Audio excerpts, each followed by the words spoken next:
Monster vs. Skull Island series has arrived.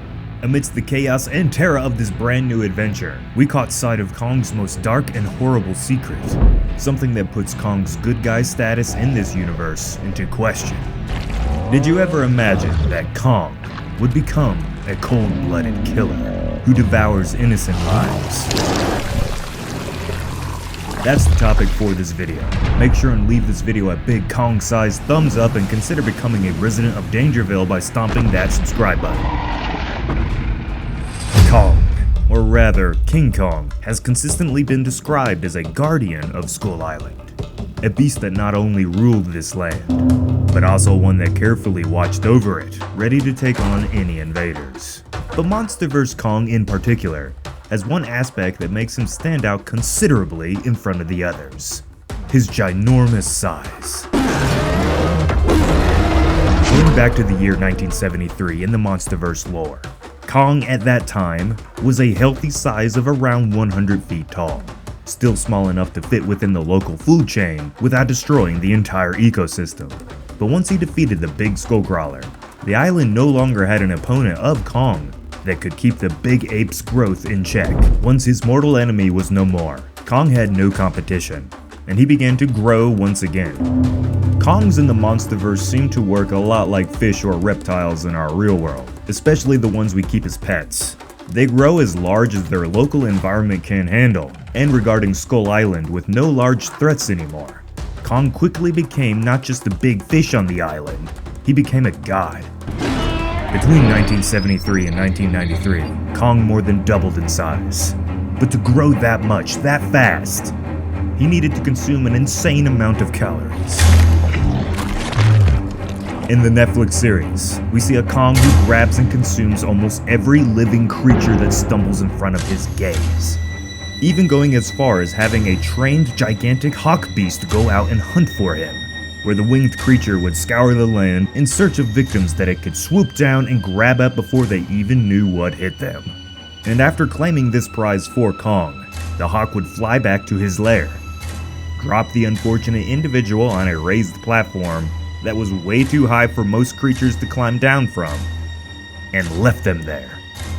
The now defenseless creatures would panic as they attempted to find a way down. After realizing many of them couldn't make the climb down, they had to sit and wait. Eventually, giant footsteps would come from the distance. It's Kong, and he is hungry.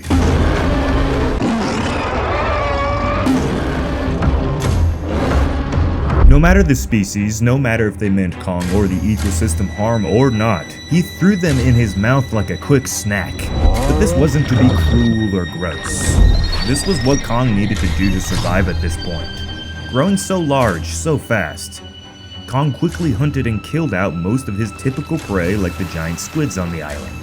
Once his primary food sources were whittled down to practically nothing, he had to resort to eating local wildlife that normally wouldn't be worth his time. Even in our real world, it's the way nature works.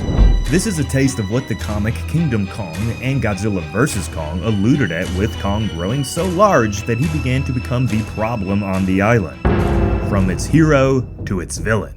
These smaller creatures should have never been on Kong's diet, but in this sad case, they had to be. In the 30 years of time that followed the Skull Island series, before the events of Godzilla vs. Kong, Kong grew even more, gaining roughly around 100 more feet of height. As you could imagine, Kong tripling in size over 50 years, decimated and destroyed the ecosystem of the small Skull Island. To put this into perspective, imagine yourself being trapped on an island that was about 1 mile across in diameter. Seems like a lot of space at first, but it's only a matter of time before you run out of resources and food. And Kong was going through something very similar to this. And while it's not very obvious, Kong and his species were invasive to Skull Island. They weren't born there, nor were they ever intended to live there for extended amounts of time.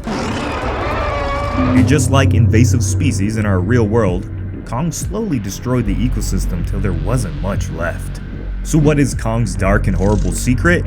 In order to survive, he had to kill and consume almost every living creature on Skull Island, becoming the one thing that he hated the most.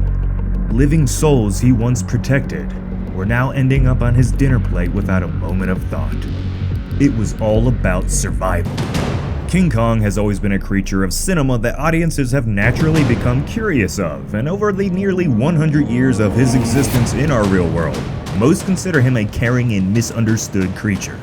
But Monster vs. Kong's destruction of Skull Island and its ecosystems, combined with the character's unhealthy obsession for human women overall, will always be something to consider when claiming Kong is always the good guy in our stories.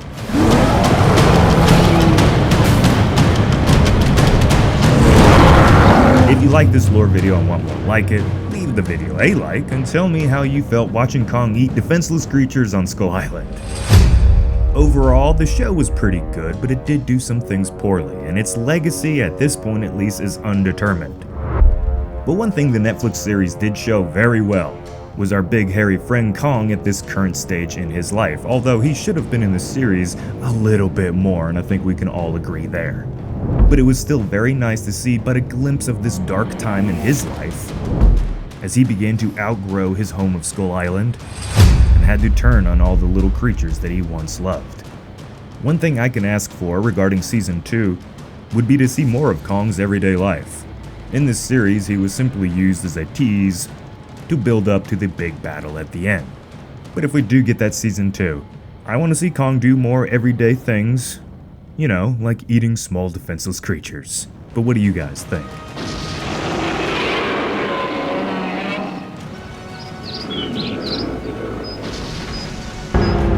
To all of you that sat through this video, I appreciate you, and I can't wait to see you again in the next video here on Danger Hill. But before we go, we asked you guys over on our Twitter account, if you were stranded on Skull Island, which monster would you eat? Fitting in theme with today's video. Well, here are some of your best answers.